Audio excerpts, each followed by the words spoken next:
20 years ago, a very ambitious game was created, and it was called Elemental. The goal was to create the first true sandbox 4X fantasy strategy game. We're talking heroes, monsters, spells, quests, everything you would expect in the fantasy genre. But unfortunately, the game ran into a serious limitation. It was too large and too complicated for a 32-bit engine to handle, and that's all the technology could support at the time. So the game, unfortunately, was split into 3 separate titles, and some of you OG strategists might recognize these. They were War of Magic, The Sorcerer King, and Fallen Enchantress. But now, years later, with a new 64-bit engine, the original creator is trying his hand at creating the game he had envisioned. And that means combining all 3 of those games together into Elemental Reforged. And that's what we're going to take a look at in today's video. I know it's unusual for me to give you guys a history lesson, but you really can't appreciate what we're about to see today unless you understand a bit of that backstory. Now, before we continue, I do want to say thank you to Stardock Entertainment for sponsoring today's video and getting me early access to Elemental Reforged, which is available to the general public, but what you're going to see here is the game is still in an early access state. Right now, the developer is mostly trying to make sure all of the games are meshing together in Elemental Reforged the way they are expected to, that there aren't a lot of bugs, that the balance is largely fixed, and then they're going to be releasing a roadmap as this game continues its development, because what you're going to see is this is very much a 20-year-old game, and there's a few aspects to it that could probably use a facelift and some modernization. But they want to be very much involved with their audience in trying to bring out the best possible game. So this game is going to change a lot over the foreseeable future. Without any further ado, I think we should go ahead and start up a new game because this intro has already been way too long. So when you first start off, you're going to have to choose a Sovereign, your primary hero character. You can create your own character from various different races with their own advantages. Plus, you can choose the attributes for your character, a previous profession, what kind of magical schools they might have some affinity for, talents in order to make them better in some way, or weaknesses to get some additional points to spend. I like, by the way, that misandry exists in the game. So you have a critical hit chance against males, but there is no misogyny. No misogyny in this world. Could also change up your appearance. You can change up a dynasty, which is a new aspect of the game we'll talk about later. Some pretty cool stuff. I've already created a character here called Aodin of the Thistleridge dynasty, and he's going to be our general for today's game. And here we go in a brand new world. Now, the first thing I need to do is place down a city, which your main character can do. You can't just place down a city anywhere in the world. Only these tiles that show these different numerical values are going to be an option for you. In this case, what you're looking at here is going to be food in green, materials in the form of this orange, and then radiance, or some people call it essence, in blue. Food helps you grow your population. More population means you can place down more outposts, more cities, and expand your empire. Materials will translate directly into production, which you will use for constructing buildings and training up units and so on. Radiance is a little bit more complicated, but you can see this as being tied to a really strong magical location. Good for your mana and boosting up special citywide enchantments, that kind of thing. Now, there are some decent locations over here. I mean, I see things like 5 food and 3 production over here, plus a radiance, which we could use. Get a farm on this wild grain, get even more food. I mean, it's tempting. But I am very much one of those people who believes that production is king in all things. So I'm kind of tempted to actually move over in a direction like this. Get 4 grain, 4 materials, and I'm located next to a forest, which is important if I place down additional buildings to boost up even more materials. So I do think that I'm going to go in this direction. Let's go ahead and settle down our capital city right over here. Attica has been founded. Now from here, we can construct things within our city, so I could have a logging camp, which is going to increase the amount of production we get for every material. Now that's important because, as I said, the orange stuff we looked at, that was materials there, not just straight production. 4 materials translates into 8 production per material, which means we get 32 production. If I only had 3 materials, I would have gotten 24. So every extra rank here is really important. We can now boost that to 9 production per materials. And then with a workshop, we can get 10 per materials. so on and so forth. Very, very useful. So yeah, first thing we'll do is build the logging camp. This is only an option because we are placed next to a forest. If there were no forests, that would mean no logging camps. We can also train units within a city, militia, some pioneers to settle down new cities, explorers, and so on. All very useful stuff. For now, though, I think that my hero is going to do all of our exploring. And that's important because there's a lot we can do here. You can see a lot of goody huts that are currently highlighted, abandoned caravans, misplaced wares, and so on. And as you explore these, you can find, let's say, some really useful items or potions, or some crafting materials so we can make stuff later. So let's say I want to just keep exploring over this direction, find some more items. We got a ruined chain shirt. Okay. Could go to our equipment over here and say, hey, if I had the chainmail proficiency, I'd be able to wear this to increase the defense of my character. You get the idea. We can find all sorts of good stuff. As far as stats for your character, we can see these up over here. We have our movement, which is boosted up since we have a horse, so I'm very good at exploring. That'll be nice. We've also got initiative. Now, initiative is going to kind of work similar to a game like Age of Wonders. In a single combat, every character is going to be going in a certain order. Initiative means you go first, which is a good advantage. But the cool thing in Elemental Reforged is initiative, if it's high enough, could actually mean you get multiple actions in the same round. So being really high at initiative is always useful under all circumstances. We'll come back to the rest of this later on, though. Over here, I see a quest in the abandoned village. It is a weak quest, which is good because right now I am a weak character. So let's go over there and see what's going on. Never say die. This village bears the scars of war, yet a determined band of settlers works to reclaim it. You join their conversation and learn they intend to rebuild despite the dangers. We could guide them to help found a safer city. We could invite their leader to help manage one of my towns, or let them do their thing. I'm going to guide the settlers and see what's going to happen with this. This village is a garbage village, you state confidently. Oh no, people are crying because I'm insulting where they grew up. Man, I am mean. Okay, well that actually finishes the quest and gave me an immediate settler, which is amazing. Okay. Well, I don't know that I want to place the settler immediately. I mean, there's another spot for a city over here, and it's actually a halfway decent one. But we do have a ruffian army nearby, so I'm not sure it's exactly safe. You also have to place down cities at least 7 tiles away from your capital, so I don't think this is going to be an option no matter what. Outposts, on the other hand, we can place down, and these are small ways of boosting up your borders. Great ways of getting yourself some extra stuff that maybe you would have missed out on, like let's say the wild grain here for more food. What I really care about is finding some clay. If I can get clay, I can get even more materials and send those back to the city for a lot more production. For now, let's just move the settlers back until I can find a better spot for them. Now, do we think we could fight a couple of ruffians over here? Possibly. It's a little bit risky, but I would like my character to get some early experience, so we're going to take a bit of an early fight here. Battles in this game are relatively simple and straightforward compared to other games you might have seen, like, let's say, Age of Wonders. We're going to be simply moving forward here, and we are going to attack. Now, characters do have special actions, so if I wanted to cast, like, let's say, well, hang on, let's get to my turn. A horrific wail, it would take 2 turns, and all enemies would take some damage unless they resist. Right, we could do things like that. Hopelessness, reduce their stamina, rush, move faster.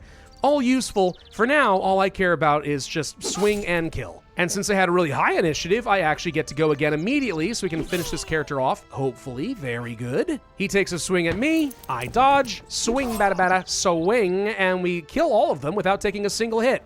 Nice. Now that gets me a lot of useful XP, plus we get some loot, a silver band and a clouded ruby for crafting, which we can come back to later. Getting to level 2 is really, really important because then your hero gets to choose a subclass. We could become an assassin, really good at critical strike hits. We could become a defender, a commander, a mage, or a warrior.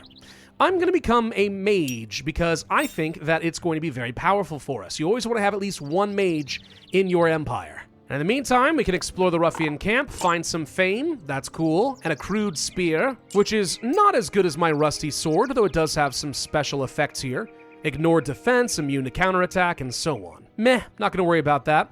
Life shard over here. Yeah, there's elemental magic all over this world. We'll find ways of harnessing it later on. There's another quest over here at this odd hut. Let's see what we got. An old man works outside his hut scraping a wolf hide on the fleshing beam. A few other hides hang taut on the wooden frame nearby. You look to be a talented furrier, you say as you admire his work. This part is easy, he says. The real trick is in enchanting the cloaks to protect from the cold. Would you part with any of the cloaks? If we finish this quest, we would get an Arctic wolf cloak. Well, that sounds pretty nice. What do you want from me? If we had money, we could just buy it. We can kill him and take the cloak. Or I can collect wolf pelts. I'm just gonna do the wolf pelts. That's probably fine. Never kill an enchanter. Maybe he can give me things later. You never know. Now in Athica, we've already finished with our construction for the logging camp, so let's see what else I could get for myself here. The workshop would only take 7 turns. That would boost up my production even further. I think that probably is fine. I'm serious. Production is king. I'm always greedy in these kinds of games. Found some more enemies. I'm gonna go kill these little darklings, which are usually really weak and easy to deal with. Think of them like little imps. All right, they're not too bad. I'll take as many of these as I can. Unfortunately, that was enough XP that we can get ourselves up to level 3. So now that we've chosen a subclass, we do get to decide if we want to invest some points in being our profession, in my case a general, or our subclass the mage. Now the general can be useful. We're going to have the ability to get some extra, experience for our character, more attack, healing an army, more initiative, and so on. We could also invest further into our magic proficiency, so I can learn some additional spells, which is not bad. Or I can go to Mage here and say, hey, I'd like to have 25% more experience gain so I level up even faster, which I think makes a lot of sense. Now I'm going to go back to our capital city over here because I'd like to try doing something useful, and that is to cast a spell. Cities can have various different enchantments on them just like your units can. We can see our spells right here. Now this is going to cost me some mana, and I'm very slow at generating mana, but we can use this in a lot of cool ways. Enchanted hammers, get more material in the city is pretty great. Or I could go for Scholar's Sanctum. This city would generate 2 more research per turn. Right now, I am only generating 1 research per turn. It's so minimal, we haven't even talked about it yet. So tripling this would be pretty good. So I'm going to cast the spell, Scholar's Sanctum, on the city, or at least this is what I would like to do. There is, however, a problem. If we go to Athica, it has no radiance. No radiance means no enchantments. So I actually can't do anything here, but I just kind of wanted to show you that that is a thing you would be able to do if we had placed down with any radiance. It's the reason radiance is so good. What a shame that I can't do anything, huh? Now our main city has leveled up. Okay, what do we want to do here? Well, we could become a conclave, getting some extra research, production, and some money, guildars, per season. Could become a fortress for a lot more production, or we could become a town, boosting up our zone of control, and still getting some other useful stuff. Well, the production is tempting, but since we actually have a pretty good amount of materials, it's not a massive increase in production, whereas 2 research, yeah, since I can't do the enchantment, this is actually a pretty attractive option. So I'm going to become a conclave. So now we're getting 3 research per turn. Good, which means I can finish up my first technology a little faster, because we are very far behind on that front. First technology done. Okay, we've got civics. Civics is going to get us a few useful things, like a bell tower, which reduces unrest in a city, or docks, more food from grain if we had a river or something like that. Inns, produce wealth, yeah, all cool stuff, I guess. I'm going to go ahead and invest in knowledge next so I can get myself a study. And what did I find down over here? A clay pit. All right, that's something I wanted to see. The clay here could translate into some extra materials if I place an outpost nearby. I think that's going to be well worth it. In Athica, what would I like to build up next? Well, probably something like a Tower of Dominion so I can get myself some fame. Fame is how we're going to be attracting additional heroes, champions into our empire, which you can imagine is very, very strong. It'll also boost up my city growth. It'll reduce the unrest penalty from number of cities.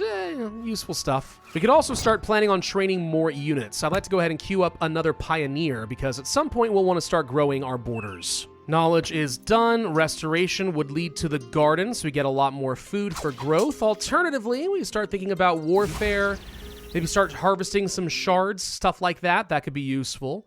An epic quest with a dragon statue. That will kill you dead so fast it's insane. Like, dangerous quests are, like, legitimately dangerous. Let's not mess with that for now, huh? Aeodon has leveled once again. All right, so we could work on getting some additional spells. Aeromancy is an option. Spell mastery, so we're more accurate. Or I could start working toward things like summons, get ice elementals. More monsters on the field is always going to be very strong. More quests over in this direction. Let's go visit the Humble Inn. We can escort a noblewoman. Get myself a short bow. Yes, certainly I will escort you. There's a big body of water in the way, so getting there might be a challenge, but we'll find a way to do it. And in the meantime, let's get down over this direction and see if we can't settle down a quick outpost. Thank you. This gets me access to clay if I want to build over here, which I most certainly do. And we can also build over an air shard as well and start unlocking some of the power of elemental magic. Now, these have to be constructed back at your main city, so this is gonna take me a while, unfortunately. And we have a new event here. New suitors await. Word of your deeds have spread far and wide. This is because I've got a small amount of fame. This is not going to get me a champion right away. This is actually a new feature that was just added into the beta for this game, allowing you to start building up a family tree, a proper bloodline, or a dynasty. Which is interesting because when this game first was getting revealed to me when I went to visit Stardock Entertainment, I looked at this and I said, well, okay, I kind of like the idea behind this, but what's really going to help distinguish this game from its peers, right? I mean, you look at this and you say, okay, this looks a little bit like, you know, let's say Civ 4 meets the original Age of Wonders. And okay, but remember, of course, this game is ahead of its time in that sense. It was a 20-year-old game, and that's the direction they were already going. That's pretty cool. But that was 20 years ago. What about now? And one of the things that the CEO, Brad, talked about was this exact dynasty system and things like that, where you can really start building up more and more of your own story. Like, they really want to lean into that aspect of the game, which I think is pretty cool. Another level up for my main character here, by the way. Let's get that ice elemental. Thank you. I think I may also have enough wolf pelts so I could finish my quest with the enchanter. Yeah, I could. Well, let's go ahead and start working our way back up there. I think that's fine. Another pioneer has been trained. What to do with you? We could move over here and start up another city. And again, there'd be a lot of production opportunities. I'd skip out on the Radiance, but I mean, it's pretty good. I think we might go up this way and see if we can't found a new city. Yeah, let's just go ahead and do that. City, placed, done. My criteria pretty much are a minimum of 2 grain and then a minimum of 3 materials, preferably more. And the more you can have of both of those, adding up preferably to 7 or 8 or even 9, that's great. Radiance is a really nice bonus, though. Don't underestimate it. Now, there we go. We finished that quest. We get ourselves an Arctic Wolf Cloak. Thank you. What does that do for us? A little defense and some cold resistance. Was it worth all that effort? Probably not. But whatever. It looked cool. What do we have over here? Banshees and a load of small Darkling units. Yeah, I ain't touching that. No way in heck. Singular Bandit up over here. Could fight you. Might get a little bit too close to these guys. I think I'll try to stay away. Another dragon statue? Oh, Lord. Massive Darkling army. I am not touching that either. Thank you. Let's try to get away from this. And along the way, I'm looking to see if we can find any more good spots for cities. Not finding anything right now. Can we train another pioneer? Yes, let's do that. Mostly because I'd like to have an outpost up in this general direction, get ourselves some additional shards of magic, which boost up other spells, make them more impactful. But also, if we take a look at our capital city over here, sorry, not capital, our second city, we can see it has really high unrest value. That's mostly because the territory is not contiguous to the capital. So if we were to place down some outposts in this area and eventually these borders spread and touch, that would solve some issues and make this city just that much better. Let's go ahead and get ourselves a monument next, start boosting up that zone of control, grow the borders a little bit. I also should go ahead and queue up a study. I'd like to boost my research a little bit. It's kind of slow so far. There's my outpost. That gets me connection to the wild grain for the food and the life shard, and we are very close to connecting our borders. And in Avalon, which we build here, probably a monument as well. Let's start getting ourselves some zone of control. Now, there are other things in this game that I still haven't touched on. So, for example, if I wanted to change my tax rate in the Empire, we could certainly do that. Simply click some buttons up over here. That's going to reduce or increase the amount of Guildars I get per turn, but there are other benefits. So, if you have less taxes, there's less unrest.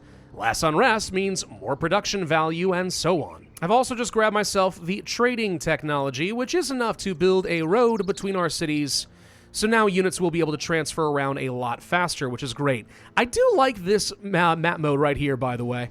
I don't know, there's something about kind of the cloth look of a tabletop map that just works for me. I'm not sure why. Maybe I'm a sucker for the good old days of gaming, I don't know. Our new character has leveled up. What is Iriel good at? I found this character. He is a life disciple, so he's got some healing to him. Okay. a general, so also can get XP and boost up armies. Is that kind of it? Do you got anything else? No particular traits or skills that make me think that I have to go a certain direction with you. So, okay, we're just going to make you an assassin. Assassins can be pretty good if you really start stacking up that critical hit chance, which with enough talents, like, you can really get that up there. These characters can do a load of damage. Now, we have escorted the noble woman, but it looks like in the estate there are some bandits camped outside. Could just sell her off and get 200 guildars, and considering I think the quest usually only gives you 100 guildars or a bow, this actually is probably the better way to go. But I'm going to go ahead and fight the bandits. Oh, there's 5 of them. I might regret this a little bit, actually. Then again, juicy XP bags! Come here, let me kill you! Okay, we're fine, we're fine. So now she'll give me, yep, sure enough, 100 guildar or a bow. You know what? For fun, let's make our other guy have a bow so that he can do range damage or something. I don't know. We did get enough fame from completing the quest that now we do get our champion, so it was totally worth doing this. From here, we have to decide what do we want, though. A fire or an air apprentice. Tarth blood, so initiative is good in an army of 3 or smaller, and high initiative. Or more moves and a chance to convert my weapon attack into lightning. How fun. I'll take Badra, and we'll have her lead a small war band of 3 or less units, so we're really good at initiative or something. What have I just discovered over here? Oh, that looks like another player. Hello, Craxus. They demand tribute. 13 guildars isn't a lot, and it keeps you off my back, so okay. I'll do it, but I do it under protest. And since I now know where you live, I might have to come and kill you. Now, I currently have 2 air altars in my domain. We need to keep that in mind in the future, because if I have opportunities to get additional air magi, which I guess we just did and I passed on it, but what shards often will do is they'll result in you getting more powerful spells. The more power you have of a particular element, the better that type of magic is going to be for you. Case in point, one reason I actually care about the air shards is I'm going to take a look at my character here who's leveled up again. If I keep working down summons, I can get to air elementals, and you'll see here, summons a level 5, plus 1 for every air shard elemental. So getting a level 7 air elemental early in the game, I mean, imagine that being a really powerful get-out-of-jail-free card. Athica has now grown to a level 3 city. What do we want here? An archivist, whenever we're producing research, we get a lot more, maybe. Oracle, ooh, a radiance, I can get an enchantment. That sounds good, or just 20% more research. Now, let's go ahead and get the radiance per season. And our second city, Avalon, has also grown. Another conclave, a fortress, or a town. What would make sense here? I mean, more research is tempting. We have pretty good production here, too. Got very good materials. I actually think I might just take the town for the zone of control. Is that stupid? I don't think so. Let's do it. Okay, now, let's revisit my character's dynasty and this whole marriage thing. We should try to get married. I probably should have done this sooner, but I didn't think about it. So we can get married to Yuki, life apprentice, nurturing, lore master, pretty good. Brigid, fire apprentice, nimble. An air or life apprentice, intelligent, devout. Oh my, the Sumerian lady seems pretty great. Lysara or Isolde over here, calming presence, devout, master scholar when stationed in a city, air apprentice. You're pretty good too, but this would take 40 fame. So I can't really afford to get married to her, I'm not that famous. But this seems like at least a reasonable enough choice for me. I will propose to this lady. It will cost me 1 essence. I accept, totally fine. And now there's a chance that my main hero is going to have babies. I don't know how good of a chance it is, but there is a chance. Aw, my wolf got killed over here. Oh well. To be honest, my hero's pretty solid. He can probably kill entire armies of wolves all on his own some. Doesn't mean I'm not disappointed, though. That wolf served me well for a while. Having a lot of melee units all close together is pretty great, because what they can do is they lend each other's attack power during their turn, so you can flank enemies effectively. And that's really, really strong. So let's see if I can kind of prove my point here. So by moving over here with this character in immediate range, if we attack, they both take a swing, just kind of combining up their power. Of course, that means that we put ourselves in a position where they can do the same thing to us. So you kind of have to be a little bit mindful of your positioning in this game. And I think for some people, the fact that the combat here isn't nearly as complicated as it is in other games, like, let's say, Age of Wonders 4, yeah, I think that's going to appeal to some people, because that game can be very, very complicated. Okay, we're finding ourselves in a position where I'm getting kind of cramped by this either player here. It is now very tempting for me to say we ought to consider attacking them fairly early. Maybe if we train up a large army, we could go steal one of their outposts or cities or something, and that could open up a bit of ground for me. It also might be a really dumb plan. I don't know. Oh, hey! A boy was just born to Eoden and Elrond. Cool! I has children! Now, my question is, how quickly those children grow up in order to become useful to you? I don't know. There is apparently an age mechanic, though, so presumably this is just another way of breeding more heroes for my empire. I say presumably because this is literally a brand new feature. Like, I really don't know yet. Now, I have worked down the warfare research a bit more, so now we've got mounted warfare, which is good because I do have some horses within my territory with my outposts, so we should be able to start getting some much faster movers now. But beyond this, like, it's kind of hard for me to know exactly which technologies are going to be the best. I'm having to just kind of read through a lot of this and just sort of figure it out. I feel like I'm not making enough use of my magic powers. Better rituals, more crystals, half the cost of tactical spells. That could be useful. Less cost for tactical spells means more summons. More summons, especially air elementals, means absolute and total dominance. I hope, anyway. Looks like the Banshee army's coming out to meet me. Some of these monsters are really, really dangerous. Like, if I open up Banshees here and take a look at, can we see their traits? No, we can see their skills, though. Immune to critical attacks, immune to poison, physical damage, they can fly. Oh, yeah. So, like, I don't have good ways of killing a Banshee. Tell you what I'm going to do. I'm going to risk losing a couple of militias, but we're going to get the largest army I can, and we're going to go fight them. The Banshee is the one that scares me the most, because I don't have a good way of killing her. But these Wraiths are going to be a problem, too. Unless I'm very much mistaken, every time I take a swing at them, I take some damage in the process. Yeah, that's not going to be good. The best I can do here right now is just use my militia to basically just do lots of flanking attacks. If I have a whole bunch of them stacked up, my hero should hopefully be able to mow through them. There we go, Wraith down. Okay, that helps a little bit. Now the question is, what the heck am I going to do about this Banshee? Tell you what, skills. Summon Ice Elemental. Yes! I think Ice Elementals do elemental damage, so they should be able to hit the Banshee. Okay, the Banshee is now preparing to cast. Now I know from experience, this Banshee can hurt like a freaking truck, like 20 plus damage to every unit I've got. So I have got to get in here and counterspell the crud out of this thing before it's too late. Maybe I can, like, I don't know, distract it or something? I don't know. I just know I want to have as many units stacked up here as possible so that when my Ice Elemental eventually gets to attack, it does a lot of damage. Counterspell. Use it. Don't cast. Thank you.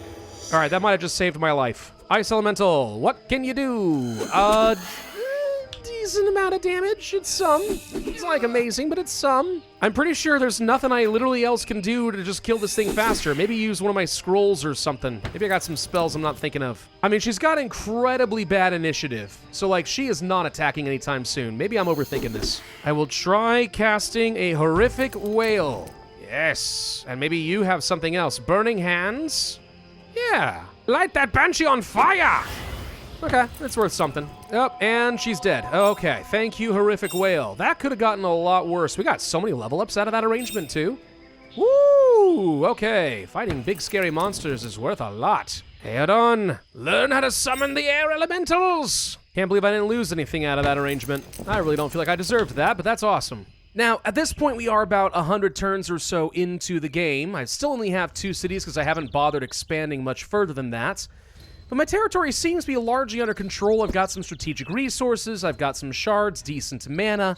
We're looking okay. The only question for me is, like, what are we really supposed to do? And that's kind of where I think the game right now is a little bit hands-off. There are, like, 4 different victory conditions in the game. But for the most part, am I really too worried about that, or am I just going to keep building myself up and trying to test my might against my neighbors? The answer is I'm probably going to go and fight my neighbors. I just want to find out if we're, like, you know, on par with where we should be, or maybe not. Because the only way I can really verify if I'm doing well or not is I look at the faction power here. I'm 19 compared to others. Let's take a look at my nearby neighbor here and say I want to propose something. We could trade tech knowledge in either civilization, warfare, or magic, but notice my numbers here are substantially higher than theirs, which kind of makes me think that, like, maybe I am very, very far ahead of them technologically. Maybe not, though. Maybe I'm completely misreading how that works. And it's not that I'm not having fun. It's just, like, some people, I think, are going to struggle with the sandbox nature of a game like this. And some people are going to thrive in it. Which one are you? That is the question. Hey, let's summon an air elemental and see what this puppy can do. Boom! Oh, that's a big boy. That's a big elemental. Looks more like a demon than an air thing to me. Or, I guess, I can't tell easily from here, but maybe it's a birdman? All I know is it does some serious damage, though. 24 damage on this thing? Holy crud. Yeah, summons are good, man. Summons are really, really good. By the way, one fun little thing in this game that I think is easy to overlook. Did you know you could equip units with various different armors and weapons? That is a thing if you want to. The only downside being, if your unit dies while wearing any of this gear, I'm pretty sure it's gone for good. So don't get too excited. But for a really important battle, if you have some surplus equipment sitting around, it could make the difference. And now's a good time to put this to the test. Let's attack my neighbor and see what happens. It's a pretty simple diplomatic system. I just declared war, and that's really it. Can I take your outpost if I try to? Maybe. Did you just cast some sort of fire spell on me? Well, that's rude. I will kill your pioneers as punishment. And now this outpost is mine. Wunderbar. Let's walk through here. We found Emperor Caravox. All right, just because, I mean, you're all on your own and I think this is hilarious, I'm gonna handle this battle personally. How dangerous are you? Well, you do actually have kind of a lot of HP, but I bet I can surround you. And worst come to worst, I can always just summon the air elemental. What are you gonna do? Oh, 15 damage there. I don't think you're gonna last very long, my friendo. Nope, not very long at all. Emperor Caravax soon gon' die. Amazingly, my main hero is doing like almost no damage anymore all of a sudden. Not too sure what changed there. Anyway, he's down. This outpost belongs to me. And what did you even have over here? A death altar? You were summoning the forces of death? How dare you? Well, maybe I can do the same thing over here and take this city. Is this an option? Okay, he's back. How are you back already? Oh, you've only got 3 HP. No problem. He's got the spikes of cracks. He's got militia. Okay, you actually got a decent number of units here. But I have air elementals. I will cast you here and stun all of your nearby units. Knocking out half his army for a whole turn has certainly been pretty helpful to me. I think he's going to try to get down here and kill my main leader, but I think I'll just take your guy out first just to be safe. Bye! Alright, so he's down for the count. And then my air elemental could do a gust of wind, knocking everyone back a bit, or we could just try to finish these guys off, and I think that's probably better. Yeah, he's only got a couple of militia left. This is gonna be no problem at all. I think I knew that elementals were good, but I'm starting to think they might be a little overpowered. Not that I'm asking for a balance change or anything. Keep this going. What kind of a statue and ornamentation is this? Wait a minute, what am I looking at here exactly? Some sort of an orrery, yes. I would say it looks a little bit like the nucleus surrounded by electrons until I see that we have a ringed planet over here. This leaves me confused. Maybe I'll burn this city to the ground now that I own it. Kirsty is mine. Oh, cool. It built roads automatically between all of this. Well, that's going to make reinforcing very convenient. You didn't even build lumber yards in this town. What is wrong with you, you fool? Unrest is looking horrendous. 75%. Yeah, the occupation penalty is kind of nasty. The more characters and more units we leave in here kind of occupying the city, the more we can reduce that, but yeah, it's still pretty bad. Do we end this fight now? Probably. Oh, he's too busy. Well, okay, then I'll kill you anyway. Think he's got another city or something. There it is, right there. He's trying to build up a legion. No, you're not allowed. Same thing as before. Summon an air elemental. Oh, that's right. Just knock out all 5 of these units. It's so mean-spirited, but I don't even care. Feels pretty good, man. Feels pretty good. Level up all those units. Yes. Let me guess, you didn't build... Oh my gosh, they didn't build a workshop. Couldn't even be bothered to build the dang workshop. What am I supposed to do with you people? Oh, and the city just got immediately destroyed by wolves. Well, that's funny. I guess that solves the problem. I didn't even like that city. It was a terrible location. Though I guess that should be a warning that yes, indeed, roaming armies, including wolves, can literally just destroy your cities. Whatever. As annoying as it is, I think we're about to actually eliminate this player completely from the game. And I only lost 1 unit in the process, which, I call that pretty good. We can make our summons even stronger, 2 more levels. That seems so mean, but I love it. Let's do it. Yep, there we go. The Empire of Craxus is dead. Okay. Let me guess, you built nothing useful here? Actually, this city has some stuff. I don't know if it's very good, but they have stuff. They're just completely surrounded by wolves. They've done nothing to try and get rid of these things. Ah, brilliant. And now I'm mostly going to be on cleanup duty for a little bit while I deal with all of the wild armies running around, to which, by the way, are definitely getting stronger as time goes on. Like, don't assume that they're always going to be pushovers just because it was easy to start. It will not remain that way. We made some pretty decent progress. We're about halfway or so down the civilization tree, which means there's a long way to go still. Not quite halfway on warfare, definitely not halfway when it comes to magic. Oh my, there's a lot of things to do here. And some of this can get pretty insane. Like, if you really become very proficient at magic, imagine getting to things like magical forging, right? Get Champion's Armor 37 defense, right? That's kind of crazy. This is definitely a power fantasy game in the sense that you are going to be scaling higher and higher, and if you can do that better than any of your other opponents, well, you're good to go. But do not ever get complacent in this game. I have heard tale that some of the endgame quests are ludicrously tough. Like, oh good, we're fighting a dragon and my army's dead. That sort of thing can absolutely happen. Turns out if you're going to write your own story, prepare to break a few skulls and suffer a few losses. That is going to happen. The real question for me is what's going to end up happening with this game as it continues with its development, right? Because while I am actually enjoying myself as I play this, and the sandbox nature does appeal to me, it still very much feels like an older style of game, not just because of the graphics, although that certainly does play a role, but just like the overall mechanics, the UI, you know, it all feels like something we've kind of seen done before. So how will this game continue to develop and differentiate itself over time? That's what I am going to be the most curious about.